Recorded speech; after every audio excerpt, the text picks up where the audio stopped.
हम ममता झा समस्त मिथिलावासी गोर लागे छी। विषहरा गीत गाबऽ जा रहल छी। जय गीत के रचना सविता दास महादेवी केने छथिन। सावन महीना में तोड़बै बेलक पात, राम तोड़ी लेबै जाहि जोहे कुसुम फूल साथ। राम तोड़ी लेबै जाहि जोहे कुसुम फूल साथ। बेसा हार के घर आनी करबनि मन सामान, राम चरण के पूजे पूजे करबनि प्रणाम। राम चरण के पूजे पूजे करबनि प्रणाम।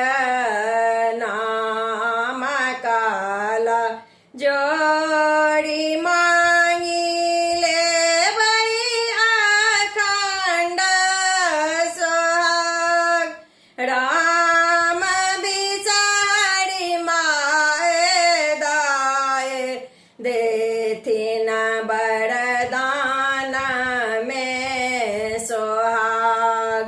राम बिसारी माए दाए देथिन वरदान में सोहाग। एहि गीतक रचना केलखिन सखी सविता दास, राम बिसारी हमरो सबके पूरा केलखिन आस।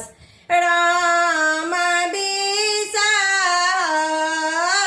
हमरो सबके पूरा केलखिन आस। आशा पुराय बिसरि गेली अपन धाम, राम वरदान पाबी हम सब भेलहुँ नेहाल। राम वरदान पाबी हम सब भेलहुँ